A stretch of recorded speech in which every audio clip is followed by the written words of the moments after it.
જય માતાજી। અત્યારે વાગ્યા છે સવારના 7:30 અને આપણે જઈશી વાડીએ વાવણી વાવવા। આપણે બી ભરી લીધું, દેવાંશી પપ્પા અત્યારમાં ટ્રેક્ટર લઈ આવ્યા અને હવે વાડીએ વાવણી હજી શરૂ તો મોડી થાય, પણ આપણે બધી તૈયારી તો કરી રાખવી પડે ને। જો અત્યારમાં વરસાદ નહીં આવે તો આજે વાવવાનું ચાલુ કરવાનું છે, એટલે આપણે વાવણી લાયક વરસાદ થયો છે, લોઠી વાવણી નથી થઈ તો વવાય એવું તો થઈ ગયું છે ને ત્યાં પાછો થઈ જાય લાઈક તો બધાય ખેડૂ વાવવા જાય છે ગાડા લઈ લઈ। એક દિવસ ગયો છે વરસાદ આવ્યો એને ત્યાં તો ધરતી લીલી ચાદર ઓઢવાની શરૂઆત થઈ ગઈ છે। 5 દિવસ થાય ને ત્યાં ઓઢી લે।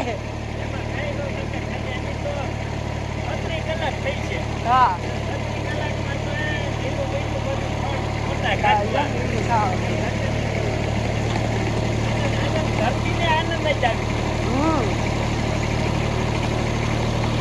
વાતાવરણ અત્યારે એટલી ગરમી ને એટલું પેક છે કે આપણે ગૌશાળામાં ગા દોઈ લઈને તા બસ થઈ જાય એવી ગરમી છે। એટલે દેવાંશી પપ્પા તો એમ કહે છે કે વાવવા દેહે નહીં, એટલે મેં કીધું આપણે રોજ બપોર પછી વરસાદ આવે છે એટલે આજે બપોર પછી જ આવશે, અત્યારમાં વરસાદ આવશે નહીં એટલે વવાઈ જાય ને આપણે કાંઈ જાજુ વાવવાનું છે નહીં। 10 વીઘાની જ મગફળી વાવવાનું છે એટલે હમણાં પટ મારીને સીધું વાવવાનું ચાલુ થઈ જાય। ને આપણી જમીન એવી છે કે આપણે એવું નહીં કે 2 દિવસે કે એમ વાવવાનું હાલે, આપણે વાવવાનું પરબારું હાલે। એક રાતની વરાપ જઈને એટલે આપણે સવારે વાવણી ચાલુ થઈ જાય। અને વાતાવરણ તો ખરેખર એવું જ છે એકદમ પેક કે વરસાદ આવ્યો કે આવશે પરબારો એમ, એટલે પણ તોય ખેડૂને તો એવી ઉતાવળ બધા વહેલા ઉઠીને વાડીએ વૈયા ગયા હોય, પણ જો બધી દિશામાં એક હરખું એમ આમ ધુમ્મસ જેવું દેખાય। અને થયો ત્યાં વરસાદ સારો થઈ ગયો છે, માઠાની આગાહી હતી પણ પેલા વરસાદે જ વાવણી જેટલી લોઠી થઈ ગઈ છે જ્યાં થઈ ત્યાં અમારે નથી થઈ કે ડેમને ભરાવા માંડ્યા છે નહીં। આમ જોઈને તો ઘણી ઠેકાણે એટલે અંદાજે 25% જેવો વિસ્તાર, કારણ કે જો આમ જામજોધપુર બાજુ, આમ ભેસાણ બાજુ, જુનાગઢ એરિયો આખો, અને હજી પોરબંદર એરિયો ને આમ કચ્છ ને મોરબી બાજુ ને એ બાજુ ઓછો છે, આપણે થોડોક ઓછો રાજકોટ જિલ્લામાં। એટલે 25% વિસ્તારમાં તો ડેમમાં નવા નીરની આવક થઈ ગઈ। આપણે ધોરાજીમાં સારો વરસાદ છે, ધોરાજી, કંડોણા, ઉપલેટા એ બાજુ બધે સારો છે। એટલે આમ જોઈને તો શરૂઆત બહુ સારી છે।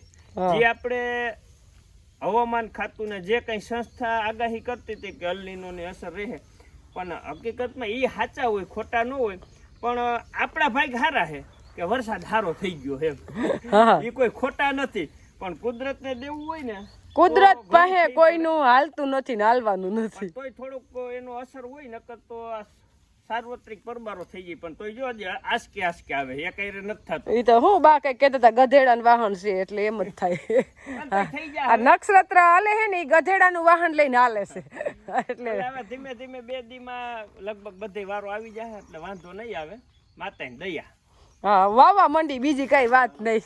મારી દે એટલે હમણાં વાવેતર થઈ જાય। આપણે વરસાદ થઈ ગયો કઈ ઘટે નહીં એવો, એટલે હવે વાવણી વાવવામાં કોઈ પ્રશ્ન નથી। હવે ગમે તે વાવી તો ઉપાધિને આજ હોય તોય ભલે, કાલ હોય તોય ભલે, પરમદી હોય તોય ભલે, કારણ કે નક્કી તો છે કે હવે દાણા બગડવાની બીક નથી એમ। અને કદાચ જો વરસાદ આવી જાય તો કાલ વાવશું, પરમદી વાવશું। એટલે આપણે અત્યારે મેઇન પ્રશ્ન છે ને તો દાણામાં પોટ મારવાનો, કારણ કે મુંડા બહુ આવે છે, એટલે મુંડાનો આપણે પોટ મારી છે। એટલે ઘણા આપણે ખેડૂત બધે પોટ મારતા હોય, અલગ અલગ રીતે મારતા હોય, પણ અમુક જે નવા ખેડૂત હોય ને એને ખબર ન હોય કે કેવી રીતે પટ આપણે મારવો। પછી પંપમાં નાખીને વર્ગે ને તો 12 મણ કે 20 મણ દાણા હોય ને તો એ 10-12 મણ દાણા પૂરું થઈ જાય, તેમ પછી જોવે કાલ આ તો દવા ને પાણી બધું થઈ ગયું પંપમાં, 7-8 મણ દાણા તો વહીતા, એટલે જે 20 મણ દાણાનો પટ હોય એ 12-13 મણ દાણામાં વહી જાય। એટલે આપણે અહીંયા ગોળો નથી, નકર ગોળા તો બેસ્ટ, ગોળામાં નાખીએ દવાના દાણા ફેરવીને એકદમ કઈ ઘટે નહીં એવું થઈ જાય। પણ જે ગોળા જેવું જ આપણે કરી છીએ એમાંય કઈ ઘટે નહીં, જેમ ગોળામાં પોટ મારીને એમ જ એમાં મરાઈ જાય। એટલે અત્યારે આપણે 12 મણ દાણા છે એટલે 12 મણનો ડોઝ બનાવી લીધો કે આપણે 100 ml નું માપ લીધું છે, એટલે 100 ml આપણે 10 ઠલવી દીધા અને 2 ml ની દવા, એટલે 12 ml નો ડોઝ થઈ ગયો છે। અને 12 ml માંથી આપણે 12 મણ દાણા એટલે 1 ml આમાં ઠલવી દેવાનું, એટલે 100 ગ્રામ ઈ થઈ ગયું। અને આપણે 200 ગ્રામ પાણી નાખી દેવાનું, 200 થી 250 ગ્રામ, એટલે આમાં આપણે કુલ દ્રાવણ થાય 300 થી 350 ગ્રામ. એટલે 350 ગ્રામમાં 1 મણ દાણામાં પોટ ટેસ્ટથી દેવાઈ જાય. કોઈ જાતની ઝંઝટ નહીં, કોઈ માથાકૂટ નહીં, કાંઈ ઘટવાનો પ્રશ્ન નહીં. 300 થી 350 ગ્રામ પાણી હોય ને એટલે 1 મણ દાણામાં ફિટ થઈ જાય. અને એક મણ દાણામાં જ રાખવાનું. 2 મણનું 3 મણનું ન હાલે, કારણ કે તો વજન વધી જાય. અને અમારા એરિયામાં આ પટ મારવો ફરજિયાત છે. જો મગફળી કરવી હોય તો, નકર મગફળી નહીં વાવવાની, કારણ કે એટલો મુંડાનો ઉગ્ર છે કે મગફળી થવા જ ન દે. તમે 10 વીઘાને વાવી હોય ને તો તમે પાછું મોસમ ટાણે એકેય છોડવો જ ન હોય. તો ટ્રાય કરવાના છે વીઘા એકની મગફળી. એ પટ માર્યા વગર એ બી હજી ઘરે જેવીસનું પડ્યું છે, કારણ કે એને હજી બા કોઈ ફાડા ને કોઈ હોય ઈ સાફ કરે છે. એમાં પટ નથી મારવો. આપણે બધાય બાચકા ખોલીને રાખી દીધા અને આવી રીતે લુગડું પાથરી લીધું અને એક લુગડામાં 1 મણ દાણા જ નાખવાના, એનાથી વધારે નહીં. એટલે આપણે મિક્સ કરવામાં હેલું રહીએ. અને ઓલા 2 મણ કે 2.5 મણ દાણા હોય ને તો વજન વધી જાય ને આપણે કીધે ફરે નહીં. અને આ છે ને એકદમ હેલાઈથી આમથી આમ ફરી જાય. પેલા દાણાને આવી રીતે આપણે ફરતા પોરા કરી દઈએ અને પછી આપણે જે લીટરીયો સિંહો છે એમાં ઢાંકણામાં હોલ પાડેલો છે અને આમાં આસો સાટી દઈએ. જ્યાં આસુ પેલા છાંટી દઈ એટલે છાંટવાનું કેટલું, ખાલી 100 ગ્રામ પાણી. 100 ગ્રામ પાણી છાંટી પછી આપણે ફરીથી બંધ કરી દેવાનું. અને આપણે 100 ગ્રામ પાણી છટાઈ ગયું ને પછી જ આવી રીતે આપણે મિક્સ કરી દેવાના. એટલે એકદમ આપણે દાણે દાણામાં પટ લાગી જાય. પછી આપણે પાછું 100 ગ્રામ પાણી વળી ફરીથી છાંટશું એટલે ક્યાંક દાણો કોઈ કોરો ન રહે. આવી રીતે આપણે 1 લીટરમાં 3 ફરે મિક્સ કરશું. આવી રીતે કરો માટે નોક વાગી ગયો. પોટ મારવામાં એટલી વાર લાગે. એક દાણામાં પોટ લાગી જાય.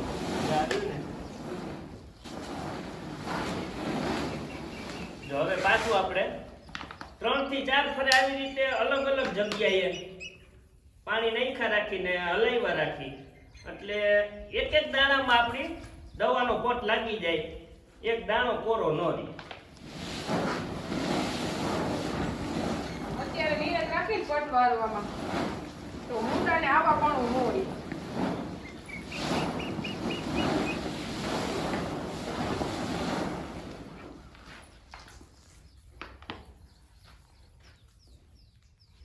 આવી રીતે આપણા 1 મણ દાણા થઈ ગયા તૈયાર.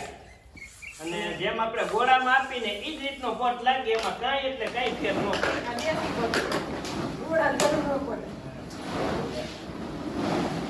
એક દાણામાં પોટ લાગે. એમાં પટ માર લીધો ને ત્યાં વાગી ગયા 10 અને આ ટીટોડી હજી ભૂલી નથી. જો સેવ મમરા ખાવા આવી ગઈ. તે વોલમાં પૂગી જાય છે અંદર. રાનજી બાપા એને નાખી દીધા સેવ મમરા, હમણાં ખાઈને ધરાઈને વહી જાય. બની ગઈ છે ગરમા ગરમ ચા. વાવવાનું થોડુંક મોડું થાય તો હાલે, પણ ચા વગર ન હાલે. ચા પાણી પીને પછી એ નિરાંતે હવે વર્ગી હા, ગણેશ બાપાનું નામ લઈને ભલે 2 વાગે હવે ઉપાધિ નહીં. ચા પીવાઈ ગયો પછી ધીમે વાવેતર ચાલુ થાય ને હવે જમીન વાસુકી ગઈ એટલે ટ્રેક્ટર હાલે. કલાક પહેલા મોડું ટ્રેક્ટરમાં તો હાલે. હા, બળદ હોય તો એને કઈ હોય નહીં. એટલે બળદ હોય તો એને ભૂખ્યા થાય એટલે એને ટાઈમે નીણ ખવડાવી જ પડે બપોરે. અને દેવાંશી પપ્પા તો આજ ખેંચી લે, આજ એને 12 વાગે ભૂખ નહીં લાગે. આજ ના લાગે. વાવણી વાવતા એ પછી પૂરું. જો આપણે લઈ લીધા છે ગોળ ધાણા, સોપારી, રૂપિયો, કંકુ ને મગ. આ બધી સુકનની વસ્તુ છે. આપણે દીકરાની હગાઈ કરવા જાય ને તોય ગોળ ધાણા ખાવાના હોય. એટલે અમારે તો વર્ષો વર્ષ એવો જ આનંદ આવે. હા, દીકરાને હગાઈ કરવા જતા જેવો આનંદ હોય ને એવો વાવણી વાવવા ટાણે આનંદ હોય. ખેડૂતને એવો જ આનંદ હોય, કારણ કે આમાં કંઈક થાય તો જ હગાઈ કરવા જઈ હગી, નકર અત્યારે હોનું થઈ ગયું છે મોંઘું, ઈ ન જઈ હગી.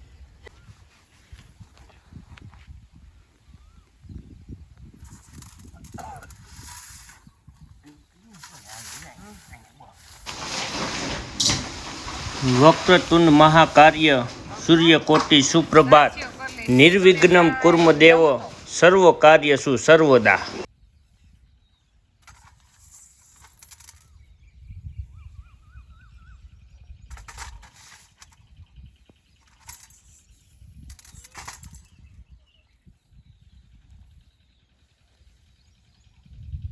નવું સારું વરો જાય.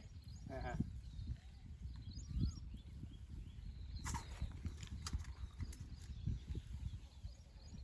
આપણે રૂપિયા વાળા ગમે એટલા થાય પણ આ રૂપિયાનું હોપારીની તો રીવા જાય જ નહીં નહીં એ તો જોઈએ જ સુકનના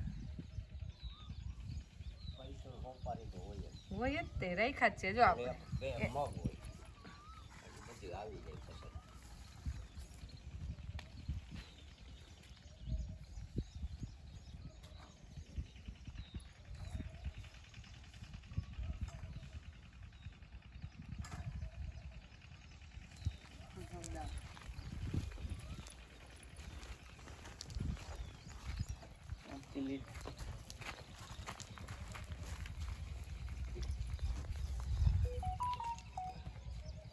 દંતાર આપણે ઉડાઈ ગયો છે દંતાર વધાવવો પડે બધા એના સમયના માંડ હોય નકર કેવાય લોખંડ પણ અત્યારે એને ખેડ વધાવે નહીં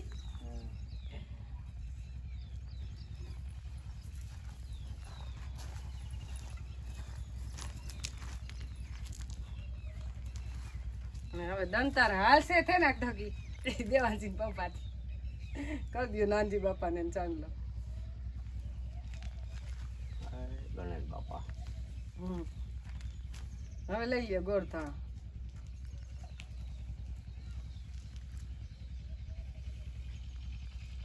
હવે ગોળ દાણા ખાઈને મીઠા મોટા કરીને હા વર્દી આપણે ગાયુંને ચાંદલો કરીને એને મીઠા મોઢા કરાવી દે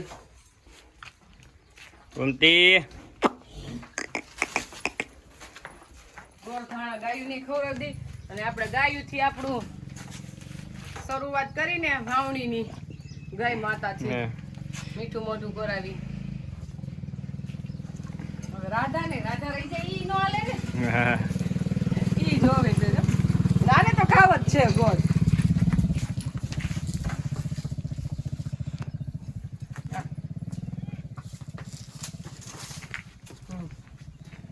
મીઠું મોઢું એને થઈ ગયું ને કઈક નવીન થઈ ગયું ગાયું ને ગોળ બહુ વાલો આવે બહુ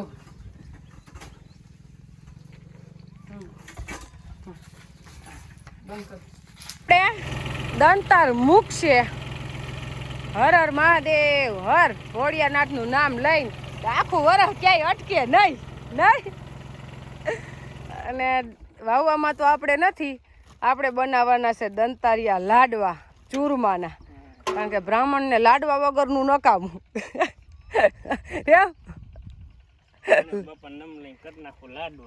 હા એટલે આપણે છે ને લાડવા બનાવવા છે એટલે બા એકલા પહોંચે નહીં એટલે હું જાઉં ઘરે ને વાવવામાં 3 જણા છે એટલે કાંઈ આપણી જરૂર છે નહીં હજી ટાઈમ 10 થયો છે એટલે ત્યાં આપણે રસોઈ બની જાય અને આપણે માંડવી વાવવાની છે 18ની જારીએ વખેડી એટલે વખેડી માંડવી વાવશું ને તો વાહે પછી હંબારની જરૂર પડે એટલે આપણે વાકિયા 24ની જારીએ 36ની જારીએ વાવતા હોય તો વાકિયા રાખીએ આમાં વાકિયા હાલે નહીં એટલે આપણે આપણી રીતે હમાર ફિટ કરી દીધો પટ્ટી ફિટ કરીને એટલે આસી ધૂળ શાહમાં પડી જાય તો એકદમ પાટલું હરખું થતું જાય અને દાણાને દેખાવાનો પ્રશ્ન ન રહે એટલે વરસાદ આગા પાછો થાય તો ઉપાધિ નહીં ત્યારે ટાઈમ થયો છે 12 બપોરના એટલે આપણે રસોઈ બધી થઈ ગઈ છે હવે બને છે એક સુરમાના લાડવા એટલે આજ તો આપણે કીધું કે બાના હાથના લાડવા ખાવા છે હું તો વારંવાર બનાવતી જ હોય એટલે આજ બનાવે છે બા લાડવા કારણ કે આપણે એવું કાંઈ ન હોય ભાખરવાડમાં મમ્મી હોય કેમ એ લાડવા બનાવતા હોય એમાં અહીંયા બા બનાવે આપણે બીજી બધી રસોઈ બનાવી લીધી છે ખાલી એક લાડવા બનાવવાના છે એ બનાવે છે બા એ છે આપણી દાળ ખાટી મીઠી આપણી દાળમાં આમાં 4-5 લીંબુ મેં નાખી દીધા છે અને અહીંયા રોટલી બની ગઈ છે આમાં શાક બનાવ્યું છે ને ઓલા કુકરમાં ભાત બનાવ્યા છે ને અહીંયા આપણે લાડવાનો ભૂકો થઈ ગયો છે ને અહીંયા લેવાય છે પાઈ તો લાડવાની પાઈ લેવાઈ જાય ને પછી આપણે લાડવા વારીને ગણપતિ બાપાને જુવારીને દેવાનસિંહ પપ્પાને જો જમવા આવવું હોય છે તો ફોન કરશું કે જમી જાવ પહેલાં પછી પાછું વાવેતર કરવા ચાલુ કરી દેજો જમીન પરબાર વિહામું ન ખાતા પાઈ લેવાય છે ને એની જ વાત છે બાકી તો બધું તૈયાર જ છે જમવાનું અને ઘી આપણું ઘરનું જ હોય એ આપણે મલાઈનું નહીં દૂધ આપણી એક ગા દોવા દેશે એ તો ઓછું કરે છે પણ વેચાતું દૂધ લઈને ઘરે જ અમે હાંડામાં છાશ બનાવીએ છીએ એનું જ ઘી હોય ને મલાઈ તો અમે કોઈ દી દૂધમાંથી ઉતારી જ નહીં, કારણ કે ચા જ ન ભાવે ને મલાઈનું ઘી ન ભાવે. જે વ્યક્તિ ચા પીતા હોય એના પેટમાં તો એટલાય ફેટ ન જાય, કારણ કે મલાઈ લઈ લ્યો એટલે બધાય ફેટ વયા જાય. એટલે ચા સારી જ પીવાની એમ, અને મલાઈનું ઘી એવું બધું ન થાય. તો દહીં લઈ લીધી છે પાઈ, હમણાં બે હાવ બહુથી ફટાફટ લાડવા વારી નાખશું. લાડવા વરીને થઈ ગયા તૈયાર ને આપણે દેવાંશી પપ્પાને ફોન કર્યો, ઈ આવે જ છે, ગરમા ગરમ ખાઈ જ લઈ પછી વાયવે રાખો કીધું નિરાતે.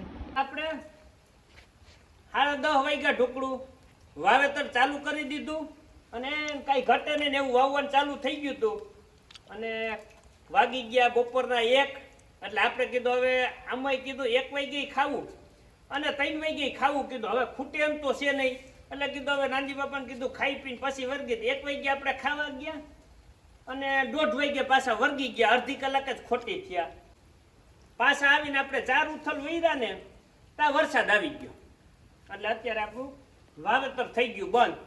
કારણ કે અંદાજે લગભગ 6 વીઘા વવાઈ ગયું છે અને હવે 4 વીઘા બાકી છે. આપણે 10 વીઘા માનવી છે ને એમાં, એટલે કાંઈ વાંધો નહીં. વરસાદ આવતો હોય તો 2 દી કે 1 દી મોડું વાવશું, પણ આવતો હોય છે ને તો એને પોગાડે. એટલે આપણે જો એટલો બધો જોરદાર વરસાદ નથી પાછો ચાલુ થયો, પણ માઇનોર ધીમો ધીમો સાટા ચાલુ થયા છે, એટલે આપણું ટ્રેક્ટર હાલે નહીં. કદાચ ને સવારે જો અડધી કલાક વહેલું હાલતું થયો જ કલાક તો થોડોક ફેર પડે, કદાચ વવાઈ જાત. અને કાં આપણે જમવા ન ગયા હોય અને એક ધારો વાયવા રાખ્યું હોત તો હાવ પૂરું ન થાય એમ, એટલે આપણે જાહેરવા કીધું અમે હવે પૂરું તો થાય એમ નથી, તો કીધું ખાઈ પીને વાવેતર ચાલુ કરશું. અને ત્યાં એવું હતું આપણે કે ખુલ્લું હતું, આમ બહુ લાગતું નહોતું આવે એવું, એટલે કીધું હવે 2 કલાકનું છે ખાઈ પીને વર્ગી. પણ કાંઈ વાંધો નહીં, ભગવાન કરે સારું કરે. હવે સવારે કાલ નિરાંતે